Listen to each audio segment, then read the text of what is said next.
Vamos ahora a continuar con este libro de Josué, pero basándonos, como lo hicimos ya en el caso del Pentateuco, en aquellas aportaciones que los padres de la iglesia nos pueden ofrecer. Vamos a ver pues qué es lo que han dicho los padres de la iglesia en torno, en particular, a este libro de Josué. Comencemos pues por el capítulo 1, de los versículos 1 a 9. Después de la muerte de Moisés, el siervo del Señor, el Señor habló a Josué, hijo de Nun, servidor de Moisés, diciendo: Moisés, mi siervo, ha muerto. Ahora levántate y tú, junto con todo este pueblo, pasa el Jordán camino de la tierra que yo doy a los hijos de Israel. Os he dado todos los lugares a donde lleguen vuestras pisadas, tal como prometía Moisés. Vuestro territorio se extenderá desde el desierto y el Líbano hasta el gran río Éufrates y abarcará toda la tierra de los hititas hasta el mar grande por occidente. Nadie se te resistirá en toda tu vida. Lo mismo que estuve con Moisés, estaré contigo. No te rechazaré ni te abandonaré. Tú sé fuerte y valiente. Tú vas a repartir a este pueblo la tierra que juré a sus padres que iba a darles. Sé muy fuerte y valiente para custodiar y llevar a la práctica toda la ley que te mandó mi siervo Moisés. No te desvíes ni a derecha ni a izquierda, y tendrás éxito allí donde vayas. Que no se aparte de tus labios el libro de esta ley. Medítalo día y noche para llevar a la práctica todo lo que está escrito en él. Así triunfarás en tus caminos y tendrás éxito. ¿No te he mandado que seas fuerte y valiente? Pues no te acobardes ni tengas miedo, que el Señor tu Dios está contigo allá donde vayas. Josué llega a ser tan grande porque la compañía de Moisés no solo le instruyó en el conocimiento de la ley, sino que ante todo le santificó en la gracia. Y esto creo que es muy importante de tener en cuenta. O sea, el hecho de que no solo contaría pues el conocimiento de la ley, sino que también está involucrada la santificación que Dios nos hace llegar por medio de su gracia. Por ejemplo, en este caso, en base a la cercanía y la amistad que tuvo Josué con Moisés. La ley, en efecto, es estéril si no va fielmente acompañada de la gracia. Y aquí es lo que nosotros podemos ver ya en este inicio del libro de Josué a partir de los padres de la iglesia. Con Moisés se ha dado la ley. Y esto, bueno, ya es, digamos, evidente. No obstante, también el Señor quiere que aprendamos a reconocer su gracia en la aplicación de esta ley. Porque si no, en efecto, la ley se vuelve algo estéril. La ley siempre tiene que estar acompañada de la gracia. Así pues, cuando en la tienda de Moisés la majestad del Señor resplandecía con su divina presencia, y esto es la ley, o sea, hay que entender que la ley no solo se refiere a una serie de preceptos puestos por escrito. En realidad, la ley lo que hace es mostrar el resplendor de la divina presencia. O sea, podemos decir que el cometido principal de la ley es hacer presente a Dios en este mundo. Ese es el cometido fundamental de la ley. O sea, lograr pues que la majestad del Señor resplandezca en este mundo. Incluso podríamos decirlo que resplandezca a pesar de este mundo. Es pues la divina presencia. Entonces, cuando en la tienda de Moisés la majestad del Señor resplandecía con su divina presencia, en la tienda solo estaba Josué. Y mientras Moisés hablaba con Dios, Josué estaba cubierto igualmente por la nube sagrada. Los sacerdotes y el pueblo estaban abajo, pero Josué subía junto con Moisés para recibir la ley. De hecho, todo el pueblo estaba al interior del campamento, mientras que Josué, fuera del campamento, estaba en la tienda del testimonio. Vemos pues la cercanía que tenía con Moisés y por ende también la cercanía que mantenía con respecto a Dios. Así pues, Josué estuvo al lado de Moisés como fiel servidor, y como era todavía joven, no salía de la tienda. Para Josué, los prodigios divinos eran algo familiar, es decir, estaba ya habituado al mundo de la gracia, o sea, al mundo de la presencia de Dios. Y esto es algo que también nosotros debemos de aprender de Josué, esa familiaridad con la presencia de Dios. o bien con el mundo de la gracia. Así como Josué desde joven estuvo siempre al lado de Moisés y por ende se manifestó con las manifestaciones divinas, pues también nosotros tenemos que estar habituados a este mundo de la gracia en todos y cada uno de los sucesos que tengamos que atravesar a lo largo de nuestros días. O sea, es muy importante, como menciona Ambrosio en los deberes de los ministros, que para nosotros la presencia de Dios sea algo familiar, que sea algo, digamos, de lo más común.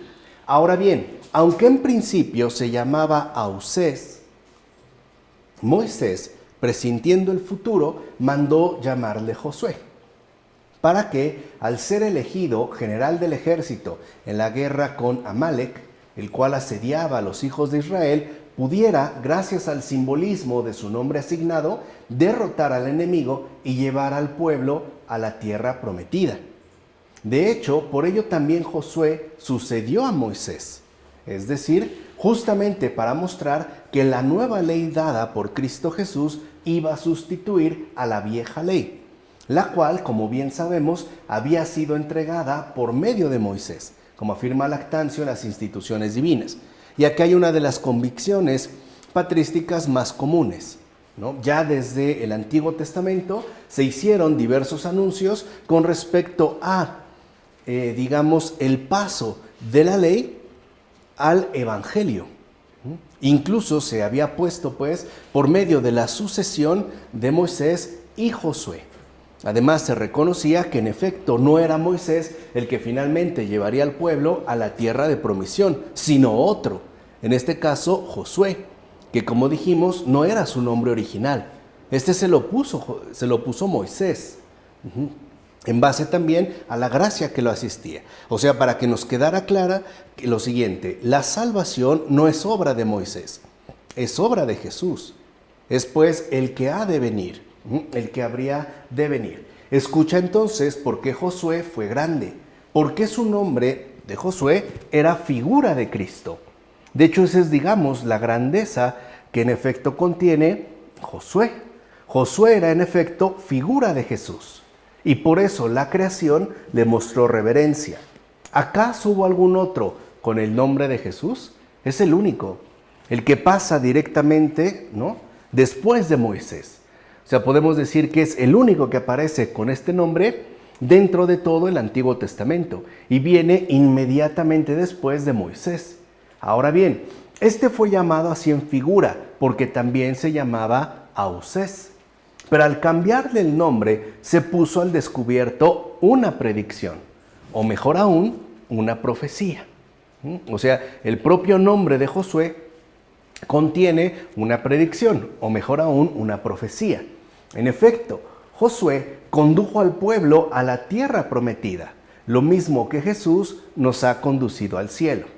¿Por qué? Porque la ley por sí misma no tiene poder para introducir al cielo. Por eso habíamos hablado ya de la necesidad de involucrar también la gracia. Por eso se afirmó hace un momento que sin la gracia la ley es algo prácticamente estéril y la introducción al cielo es obra de la gracia. Entonces aquí lo que vemos, como afirma Juan Crisóstomo en las homilías sobre la carta a los Hebreos, es que la ley ciertamente conduce, pero no concluye. Se nos indica la ley como una conducción, es un medio de conducción, pero no es finalmente la conclusión. La conclusión habrá de darse de otra manera distinta. Por eso les decía, Moisés no es el que introduce al pueblo a la tierra prometida, es Josué, para que nos quedara claro que la ley por sí misma no era suficiente. Puede ayudar ciertamente a conducirnos hacia el cielo, pero no puede introducirnos en él. Para eso habría que contar con la gracia. Entonces tengamos muy en cuenta, ¿no?, este aspecto fundamental donde, como hemos dicho, la ley conduce, pero no concluye. No es pues el final. Ahora bien, también es cierto que aquí se nos invita a esforzarnos para alcanzar la victoria sobre los vicios. En efecto, existen seres diabólicos, fuerzas enemigas, contra las que emprendemos una batalla y contra las que luchamos con enorme esfuerzo en esta vida. Por eso también es requerida la asistencia de la gracia. Si nosotros aplastamos con los pies a todas esas enormes potencias, si triunfamos sobre ellas en los combates, entonces sus países, provincias y reinos, es decir, todos sus territorios, se pondrán a nuestro servicio, pues ellos nos serán dados por el Señor. Ciertamente estas potencias en otro tiempo eran ángeles que participaban del esplendor del reino de Dios. ¿Acaso no hemos leído en Isaías lo que dice de una de ellas? ¿Cómo has caído del cielo, Lucifer, estrella de la mañana? Este Lucifer tenía su morada en los cielos, pero una vez que se convirtió en ángel tránsfuga, si yo puedo vencerlo y colocarlo bajo mis pies, también yo tendré derecho a recibir el lugar de Lucifer en los cielos. Así es como podemos entender la promesa siguiente: todo lugar será pisado por vuestros pies, como se afirma en el libro del Deuteronomio.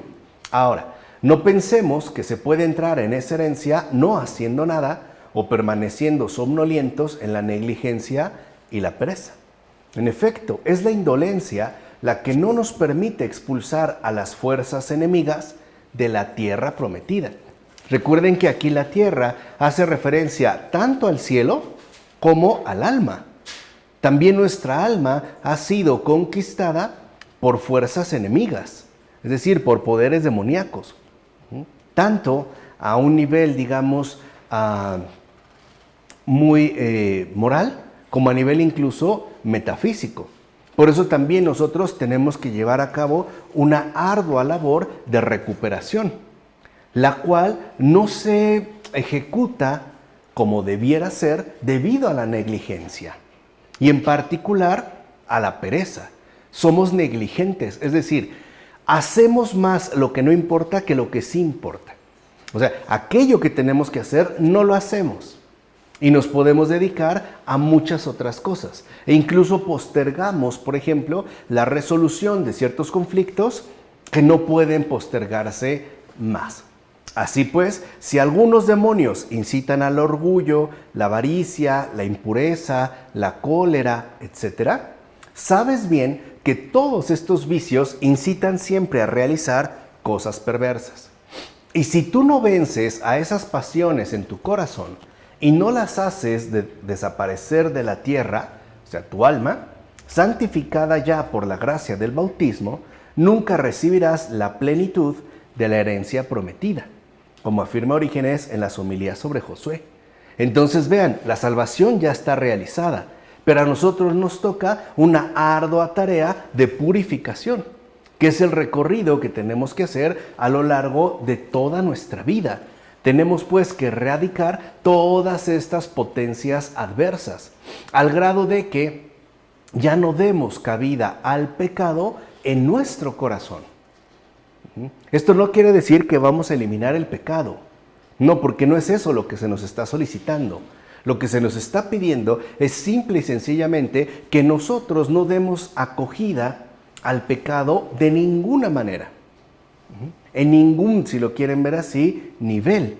De tal manera que si hemos recibido el bautismo, pues entonces crezcamos y nos desarrollemos en base a la gracia recibida. Y ya no en base a la esclavitud de la que fuimos liberados. Entonces sí es como muy importante, ¿no?, reconocer las exigencias propias de la fe, es decir, en su realismo. Para llegar al cielo, yo no es algo que voy a hacer en automático. Tengo que realizar una serie de purificaciones hasta que alcance la plenitud de la herencia prometida. Tengo que llevar a cabo ciertos combates, ciertas luchas, ciertas renuncias y tengo que ir erradicando toda esta serie de vicios que me impiden el alcanzar la promesa que se me ha hecho. Es decir, el cielo que se me ofrece. Además, si entiendes en las Escrituras los símbolos, si entiendes que allí hay figuras de las cosas celestes, y si buscas con tu espíritu y tu inteligencia las cosas de arriba, donde está Cristo sentado a la derecha de Dios, como afirma Pablo en la carta a los Colosenses, entonces recibirás ese lugar en herencia. Por tanto, si has llegado hasta Cristo, que está sentado a la diestra de Dios, es decir, mediante tu vida, tu pureza y tu virtud, en tanto conforman las plantas de tus pies, entrarás en aquel lugar y Dios mismo te lo entregará, como afirma Orígenes también en las homilías sobre Josué. Entonces, ¿qué es lo que se espera de nosotros en esta tierra? Una vida de pureza y de virtud, que sean pues las bases fundamentales a través de las cuales, ¿no?, atravesamos esta tierra para poder entrar a aquel lugar que el Señor nos ha prometido, ¿no? El descanso, la paz, la tierra, y que Él mismo nos concede. Por otra parte, pon mucha atención a lo siguiente: no te dejarás solo, no te dejaré solo, no te abandonaré, dice el Señor. Recuerden que son palabras que se mencionan en los primeros versículos del libro de Josué. De hecho, son palabras dichas directamente a Josué y a través de Josué a cada uno de nosotros. No te dejaré solo, no te abandonaré, dice el Señor. Temes pues no sé qué males y te turbas y afliges, pero se te olvida lo que Dios mismo te dice. ¿Qué es lo que nos había dicho Dios mismo? No te dejaré solo, no te abandonaré. Vaya olvido. Si te lo prometiera un ser humano, le creerías. Te lo promete Dios y dudas. Él mismo ha hecho la promesa, la ha dejado escrita en el libro de Josué. Tienes pues una garantía, así que puedes estar tranquilo. Lee por tanto lo que en verdad tienes, la garantía de Dios, como afirma Agustín en uno de sus sermones. Y es esta garantía la que a veces podemos llegar a perder de vista. Por ejemplo, si incurrimos en pecado o si hemos fallado a lo mejor en la perseverancia o si nos hemos sentido desfallecer debido a los combates realizados, tenemos la impresión de que o Dios se ha enojado conmigo o bien de que Dios mismo me ha abandonado, que me ha dejado solo, cuando Él mismo ha hecho una promesa, nos ha hecho una promesa. No te dejaré solo, no te abandonaré. Entonces, habría que estar muy al pendiente para detectar de dónde está brotando la aflicción que padecemos interiormente. Por lo regular, como ya lo hemos dicho en otras ocasiones, esto es producto o resultado de nuestros propios pensamientos, que no son conformes a la verdad, sino al engaño.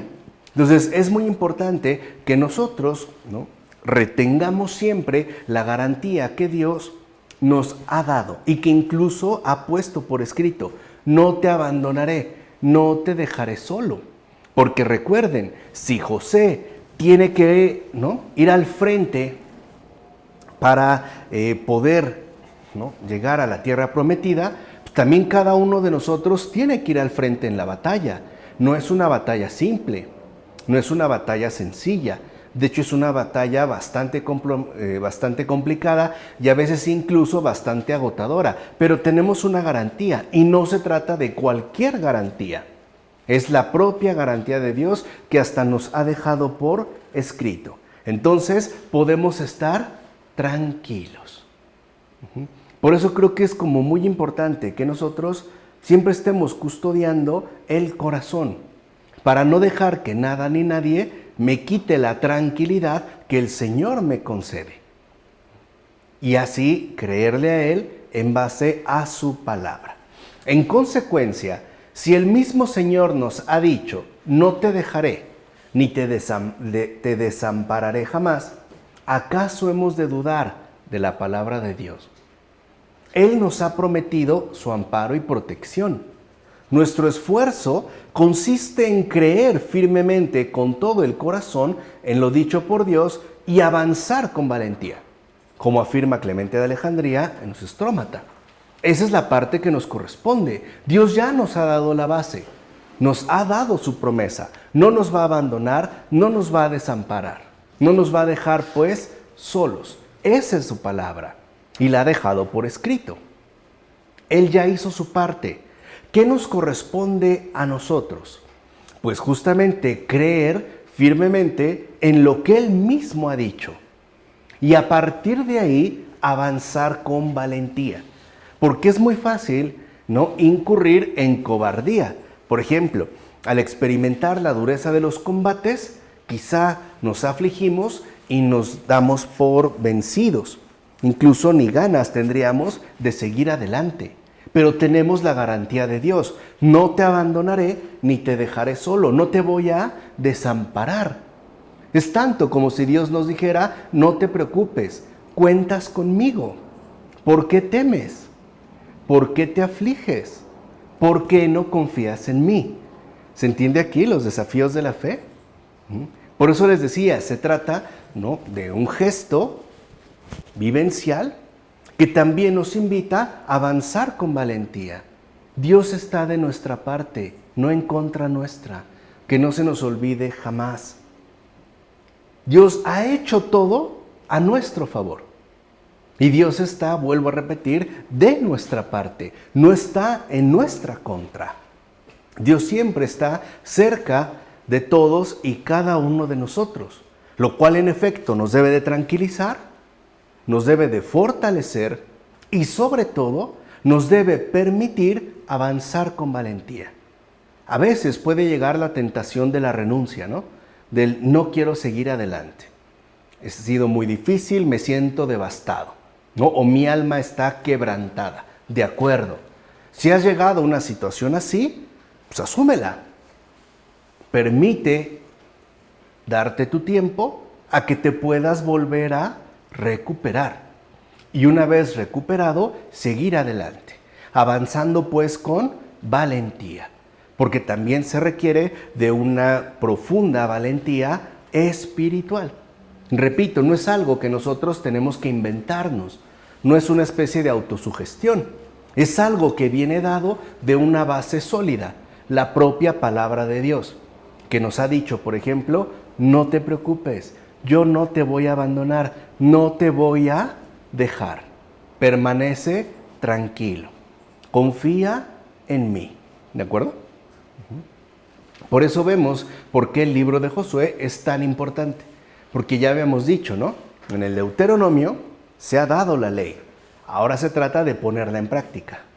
¿Pero bajo qué bases? O sea, no solo se trata de que nosotros obremos o cumplamos con cierto tipo de preceptos de la mejor manera posible. No, tiene también una dimensión espiritual. Y aquí es donde se está exponiendo de manera clara. Y por eso se menciona desde el principio. Dios mismo dijo, no te dejaré ni te abandonaré. Si Él hubiera querido castigarnos sin remedio, no nos habría dado pruebas de tan grande amor y solicitud. O sea, ¿qué tipo, vamos a decirlo así, qué tipo de pensamientos tiene Dios con respecto a nosotros, humanamente hablando? Siempre son de salvación. O sea, los pensamientos que Dios tiene con respecto a nosotros, humanamente hablando, son de salvación. Si Él hubiera querido castigarnos sin remedio, no habría dado pruebas, pues, de tan grande amor y solicitud. Así pues, si quisiera castigarnos, sería superflua la protección y el amparo. Dejaría que fuéramos prácticamente destruidos, ¿o no?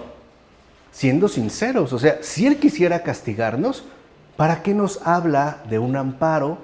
¿Para qué nos habla e incluso nos promete una protección?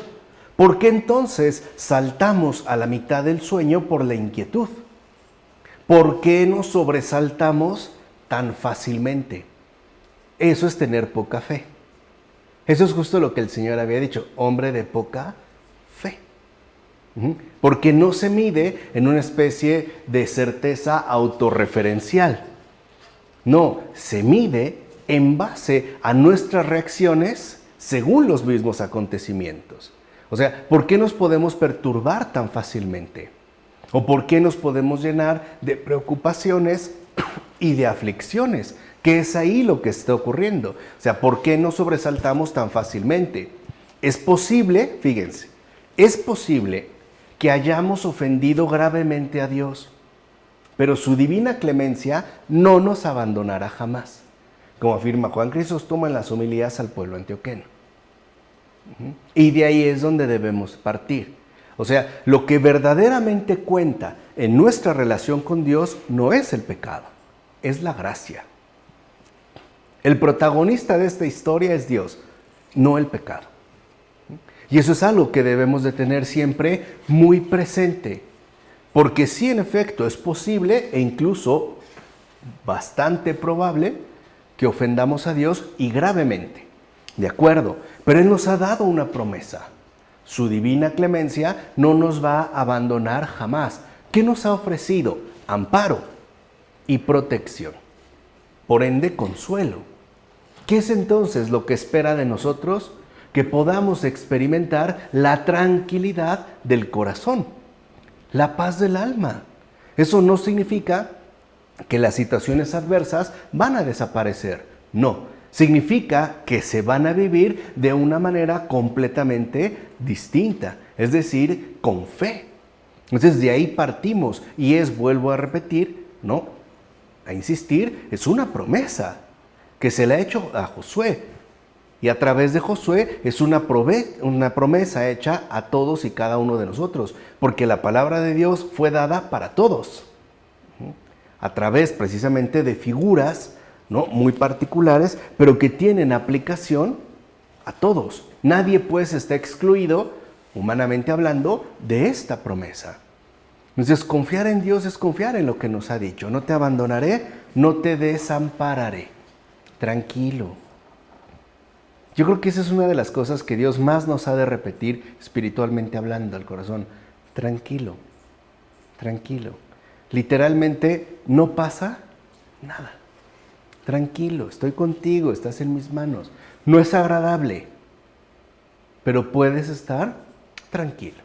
Así pues, aunque camine entre herejes y cismáticos, de los que con razón se dice que son sombra de muerte, porque llevan la forma de la destrucción, no temeré sus malas seducciones, ya que tú me defiendes con tu protección y sobre todo con tu misma presencia.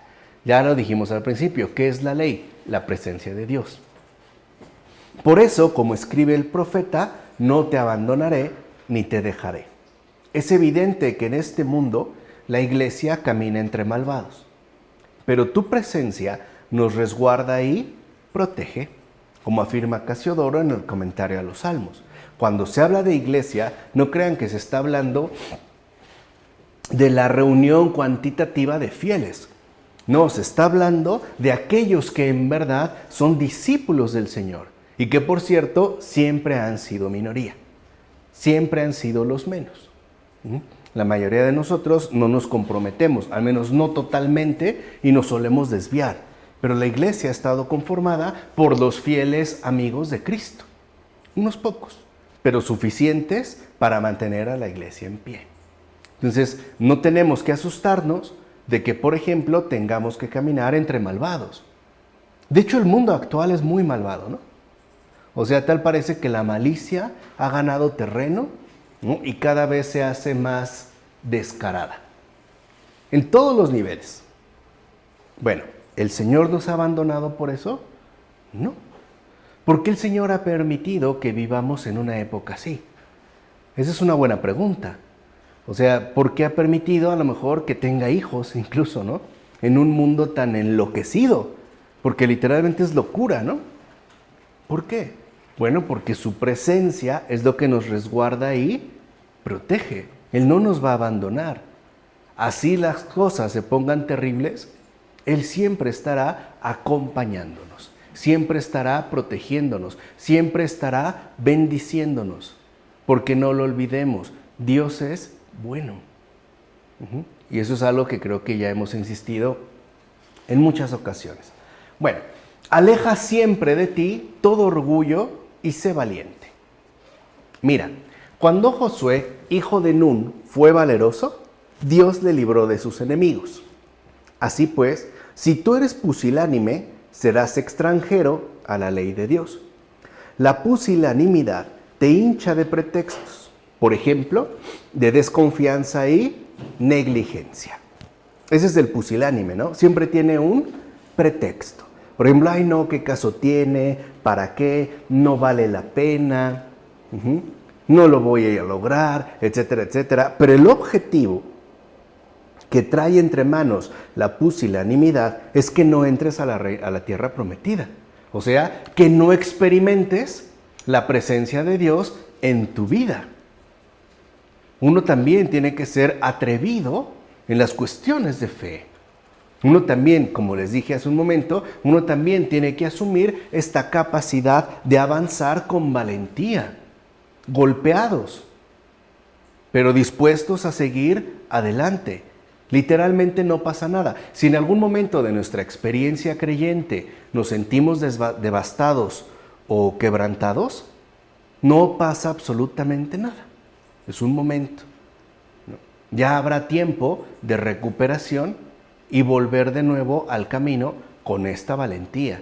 Y si nos volvemos nuevamente a doblegar o volvemos a desfallecer, pues igualmente nos habremos de recuperar.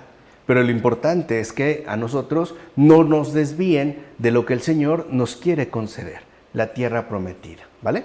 Como afirma Pacomia en las catequesis. En todo caso, tú no andes como revoloteando y dando vueltas, errante por las plazas, espectador intempestivo de los que viven mal. Más bien, aplica tu espíritu a tu oficio y a tu trabajo y procura hacer lo que es agradable a Dios. Como diría en su momento el gran San Benito, haz lo que tienes que hacer. No te distraigas. Si los demás son hipócritas, tú no seas hipócrita.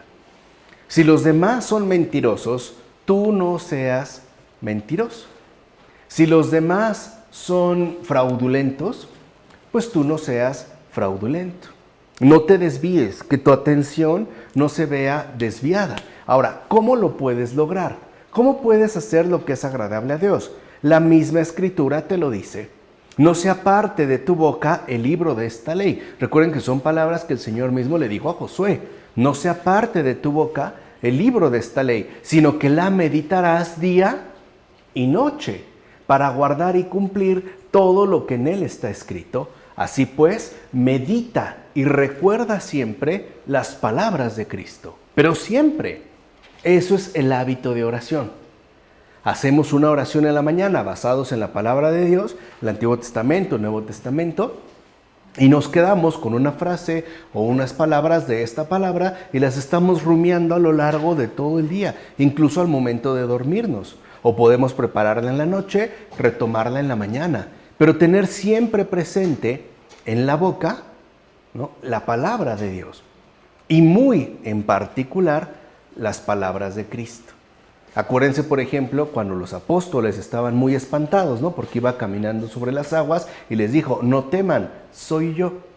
Quizá eso es también lo que el Señor nos quiere decir en estos momentos, pero no le alcanzamos a escuchar. No teman, soy yo. Ahora bien, si eres rico y no necesitas de un oficio para comer, no por eso te hagas vagabundo y paseante inoportuno. Más bien, reúnete con los fieles y dialoga con ellos, ya que ellos se ocupan en saludables discursos. Al menos siéntate en un lugar retirado y estudia la ley. Canta además los himnos de David y lee con todo cuidado el Evangelio, el cual es el único complemento de todos ellos, como se afirma en las constituciones apostólicas. Si se dan cuenta, esto es como un consejo para una adecuada vida de oración. Meditar la ley del Señor, el Antiguo Testamento, cantar los salmos, la salmodia, están hechos para cantarse, son himnos. Y son himnos cantados, por eso a veces se dice del coro, ¿no? Son para cantarlos. Bueno, el corazón también los canta. Y sobre todo, leer con cuidado el Evangelio, despacio, sin prisa, no queramos entenderlo de golpe. No, más bien, ¿no?, queramos recibirlo completamente. Así sea una frase que yo esté repitiendo, esto es lo que hará su propio trabajo, su propia labor, y seguir adelante de la mejor manera posible. Como se dijo aquí, tratando de agradar a Dios en todo. Yo temo que por exceso de negligencia y nuestra estupidez de corazón, los libros divinos estén para nosotros no solo velados, sino incluso sellados. Esto demuestra que no solo debemos aplicarnos con interés para aprender las Sagradas Escrituras, sino que de igual manera debemos suplicar al Señor día y noche para que Él mismo tome el libro sellado y se digne abrirlo, como afirma Orígenes en las homilías sobre el Éxodo.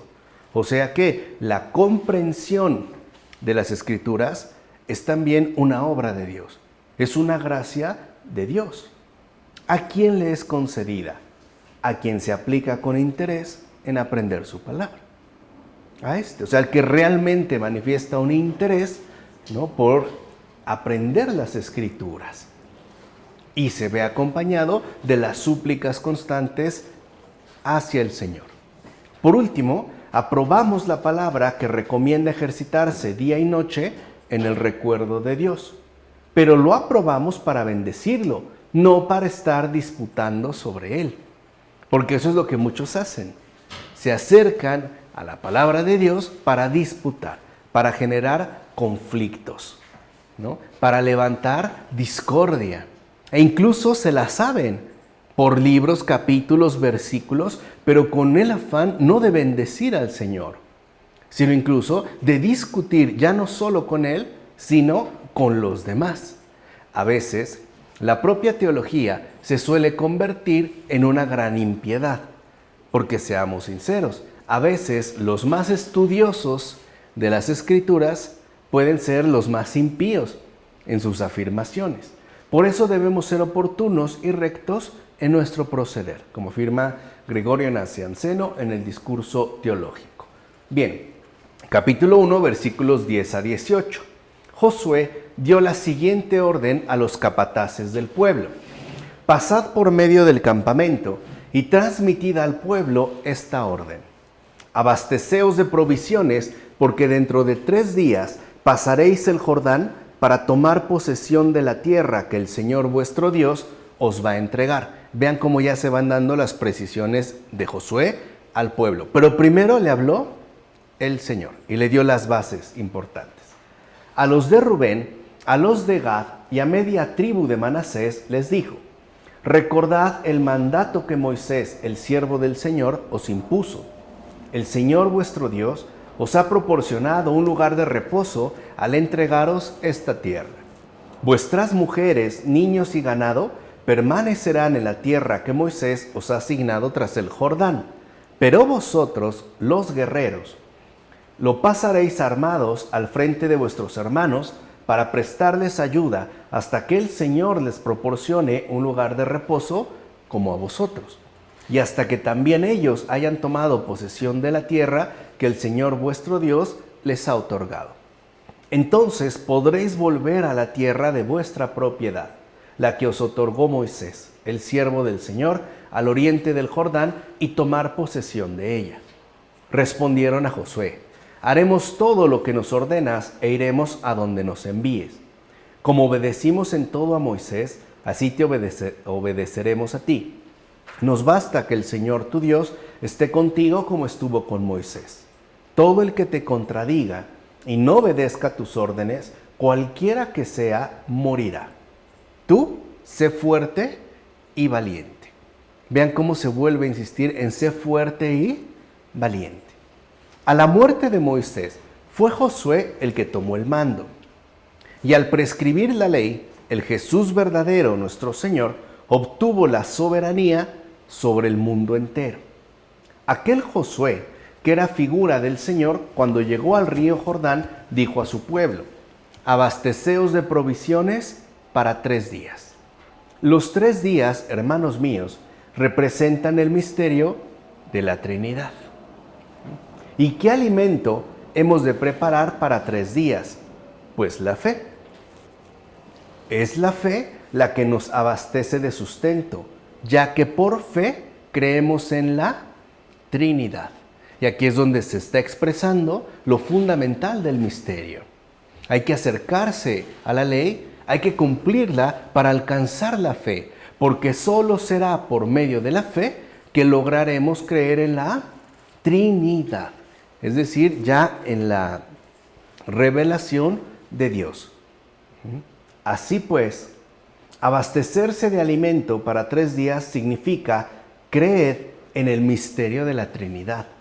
Y ya después, cruzaron el Jordán, figura del bautismo, para entrar en la tierra prometida.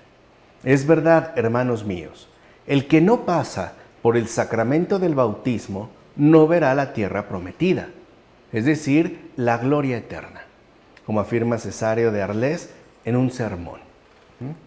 Josué dijo entonces al pueblo: preparaos provisiones para el camino.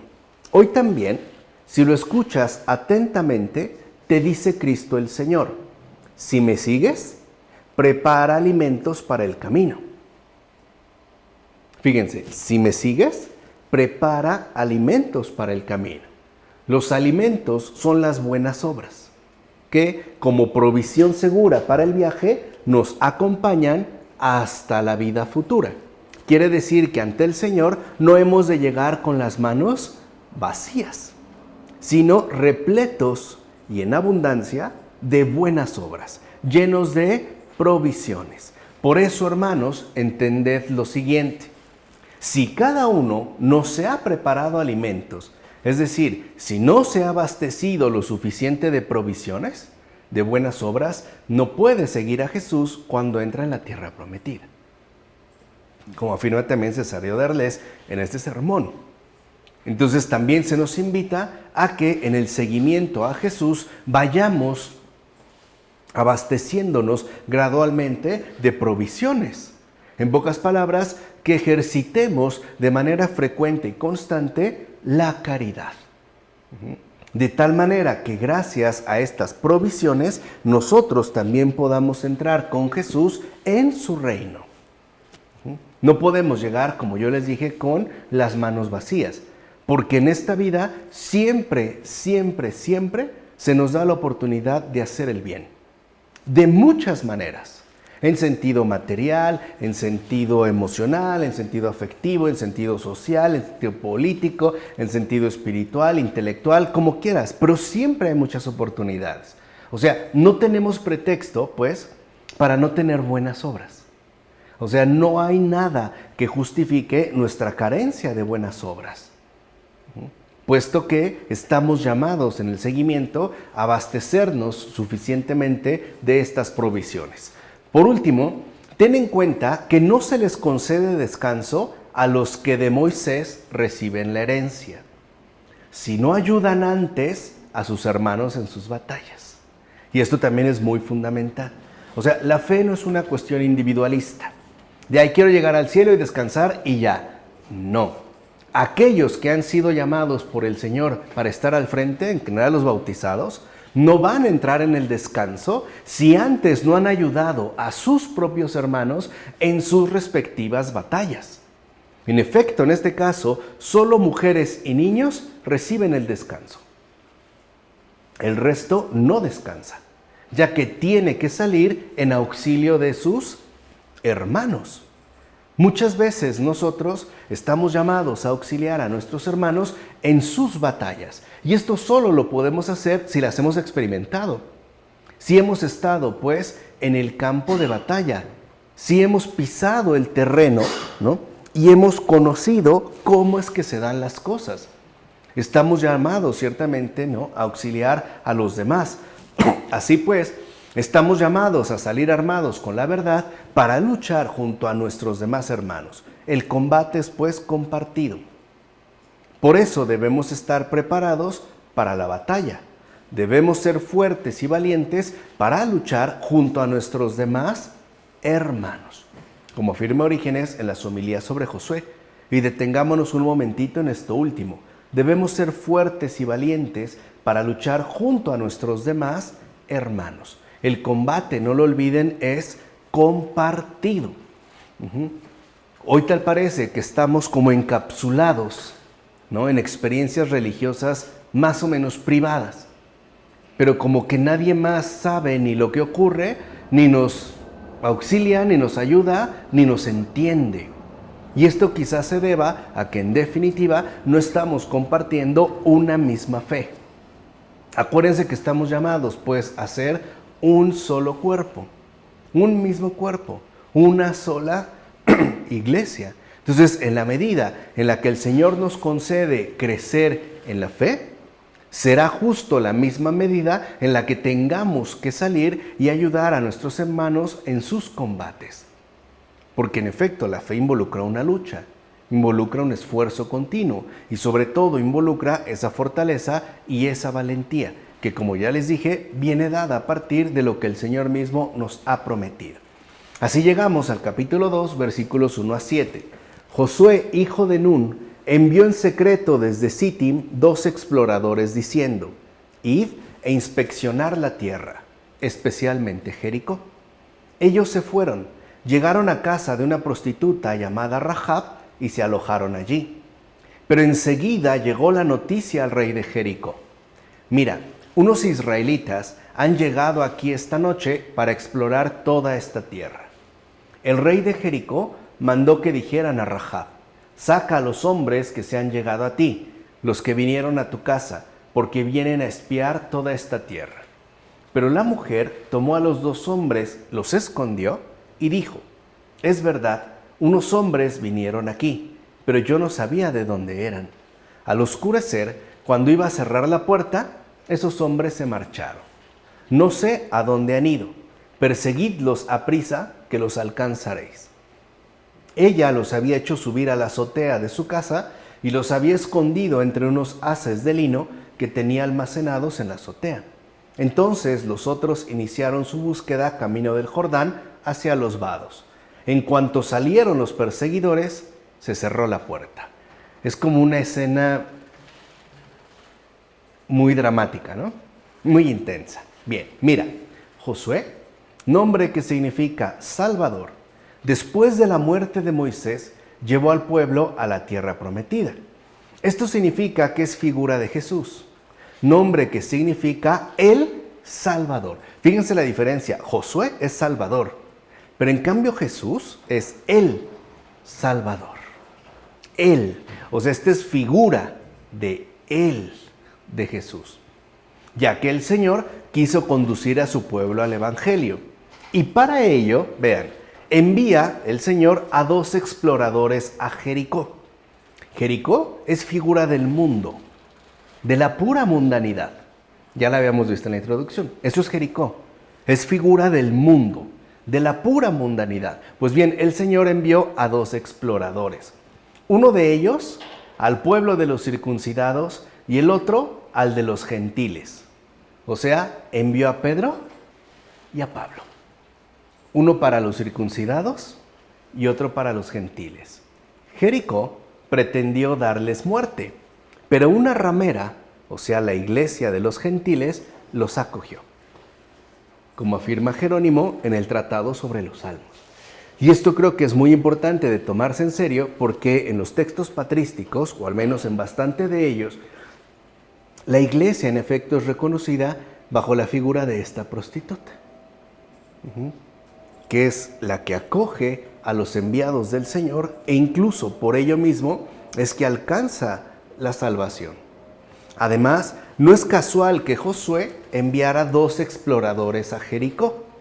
En efecto, Josué envió 2 exploradores a Jericó porque Jesús habría de dar 2 preceptos del amor. Así pues, ¿qué otra cosa anuncian los mensajeros del Señor Jesús sino el amor a Dios y el amor al prójimo? O sea que el Señor también, además de Pedro y Pablo, mandó estos 2 mensajes fundamentales: el amor a Dios y el amor al prójimo.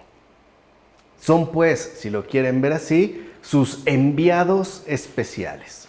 Son 2, amor a Dios y el amor al prójimo, siempre de manera conjunta e inseparable. Y este envío es aquel que el mundo, Jericó, en definitiva, no quiere recibir. Este mundo, es decir, Jericó, no quiere saber nada de Dios y no quiere saber nada de amor al prójimo. El mundo está obsesionado consigo mismo. Quiere seguir sus criterios, quiere seguir su proceder y por eso no está dispuesto a abrirse y a dejarse fecundar por Dios mismo. No recibe pues a los que Él envía. Y esto no ha cambiado, ni cambiará hasta el fin del mundo. Pero sí debemos tener en cuenta que el Señor sigue enviando mensajeros. aun cuando el mundo no los reciba, aun cuando el mundo los mate. Y aquí se confirma lo que nos dijo al principio: no los dejaré, no los abandonaré. Siempre tiene enviados, ¿sí? Siempre está mandando enviados, ¿no? Como afirma Cecilio de Arles en el sermón. Pues bien, Josué envía 2 exploradores a Jericó y son acogidos por la hospitalidad de una prostituta. ¿Qué significa esto? Mira, una vez que aquella prostituta acogió a los enviados de Josué, deja ya de ser prostituta. De hecho, cada uno de nosotros fue una prostituta en su corazón mientras vivió en infidelidad a Dios y al prójimo. Por eso es que destaca la figura de la prostituta. Por eso va a ser tan señalada en el caso, ¿no?, del Antiguo Testamento. No es solo por una cuestión de índole sexual. Es que la prostitución representa la gravedad de la infidelidad. Esta infidelidad debida tanto a Dios como al prójimo. Y cada uno de nosotros, en efecto, ha sido una prostituta. Porque en algún momento de nuestras vidas hemos sido infieles tanto a Dios como a nuestro prójimo. Y probablemente lo seguimos haciendo, aun cuando queremos repararnos o queremos reponernos. Pero en algún momento también en nuestro corazón hubo prostitución. Y a veces, vuelvo a repetir, parece que regresamos a ella, como afirma Orígenes en las homilías sobre Josué. Ahora bien, ¿por qué los enviados de Josué entraron en la casa de una meretriz? ¿Acaso no era posible encontrar alojamiento en alguna otra parte? O sea, ¿por qué precisamente en la casa de una prostituta y no en cualquier otro lugar? Esto lo hicieron, creo yo, no por casualidad, sino deliberadamente, es decir, por una razón profética. Quiere decir que si estos 2 mensajeros de Josué entraron a la casa de una prostituta, era porque se nos estaba anunciando una profecía. En efecto, en muchos lugares encuentro yo a esta meretriz, y no solo como huésped de los santos, sino incluso como esposa. Vean esta figura, ¿no? Pasar pues de la infidelidad a la fidelidad. Pasar pues del extravío a la redención. Por ejemplo, al santo profeta Oseas le ordena el Señor que tome por esposa a una prostituta, ¿no?, al profeta Oseas. Y también nuestro Señor Jesucristo, cuando se sentó sobre el pozo junto a Samaria, con nadie habló primero que con una prostituta. Esta creyó de inmediato y hasta confesó que él era el Mesías, es decir, el Cristo. Por último, una mujer cortesana lavó los pies del Salvador, los secó con los cabellos de su cabeza y los regó con perfume mientras los besaba. Veamos, pues, de quién fue figura aquella meretriz. En efecto, Rahab, aunque es llamada prostituta, lleva en sí de manera profética los sacramentos de la Iglesia Virgen y una como sombra de las cosas que han de suceder al fin del mundo. ¿O no fue ella quien en vez de perecer fue más bien salvada y pudo sobrevivir? ¿No es por tanto Rahab la que prefigura a la iglesia proveniente de los gentiles? ¿Acaso este pueblo gentil no tuvo que ser congregado de la prostitución de las naciones y de la fornicación de los ídolos? Recordemos que Rahab se salvó. Ella y toda su casa, quien menos se hubiera esperado. Por eso mismo se llama iglesia, ya que en latín significa congregación del pueblo. Así pues, la prostituta ha sido santificada a partir de su propia infidelidad, ya que ha sido agregada al cuerpo de Cristo. Así pues, como la iglesia, congregada de una multitud de gentes, era entonces llamada meretriz, por eso Rahab, huésped fiel de los enviados, es figura de la iglesia, como afirma Gregorio de Elvira en los tratados. Aquí es donde se había pues también ya revelado una profecía. Los enviados del Señor irán pues con la prostituta, que también es figura de la humanidad entera, aquella que ha asumido infidelidad tanto a Dios como a su prójimo. Ahora bien, ¿qué significa el nombre de Rahab? Tengamos en cuenta ante todo su sentido anagógico, ese sentido que conduce hacia arriba, es decir, hacia el cielo y la edad futura. El término Rahab admite una doble interpretación, o bien anchura o bien soberbia. Así pues, aquella que en otro tiempo caminaba por un camino ancho y espacioso, el camino pues del pecado, dirigiendo sus pasos hacia la muerte, aquella pues que era soberbia y se encaminaba directamente hacia su perdición, llena de soberbia, se volvió de repente en la receptora de los enviados del Señor, como afirma Jerónimo en el Tratado sobre los Salmos. Hay pues, una conversión y una profecía. Aquellos que en principio no han sido tomados en cuenta serán justamente los que reciban a los enviados del Señor. Es pues, como habíamos dicho, figura de la iglesia. En efecto, Rahab era una prostituta que en secreto recibió a los exploradores de Josué, hijo de Nun. De hecho, hizo salir a tales exploradores por otro camino para que no les apresaran. Su nombre significa soberbia. Ella, convertida por la generosidad divina, mereció alcanzar la clemencia del Señor. Ella es pues figura de la iglesia, la cual, recibiendo a las almas que peligran por el vicio de la soberbia, las orienta hacia la vida por otro camino, como aquí se dio. ¿Se acuerdan que Rahab les da las instrucciones de que se vayan por otro lado? Es lo mismo que está haciendo la iglesia. Aquellos que recibe, los encamina, los orienta hacia la vida por otra ruta. Les muestra pues otro sendero. ¿Cuál es? El camino de la humildad, de la generosidad y de la paciencia, como afirma Casiodoro en el comentario a los Salmos. Por eso es que Rahab habla de esa manera. Por otra parte, cuando se nos presenta algún ejemplo de mentira sacado de las Sagradas Escrituras, o bien no es mentira, porque pareciera que Rahab ha mentido. Lo mismo que pasó con Abraham, ¿se acuerdan? O bien entonces no es mentira, aunque equivocadamente se le haya juzgado por tal, o si lo es, no puede ser digno de imitación, ya que nunca podrá ser algo justo. No obstante, está escrito que Dios benefició a Rahab, la ramera de Jericó. Pero notemos que no lo hizo porque hubiera mentido, sino porque mostró misericordia con los enviados de Dios. Así pues, Rahab se recomienda por su benevolencia, por ser ejemplo precisamente de misericordia, no por su falta, no por su falacia. En efecto, lo que se reconoce de Rahab es la generosidad de su alma y no su mentirosa iniquidad, como afirma Agustín en Contra la Mentira. Mira pues lo siguiente: la Sagrada Escritura no le atribuye a Rahab virtud alguna. O sea, en ningún momento se dice que Rahab era prudente o que era nada. O sea, no se le atribuye ninguna virtud. Es más, lo único que se menciona es que se dedicaba a la prostitución. O sea, lo único que se dice de Rahab es que se dedicaba a la prostitución.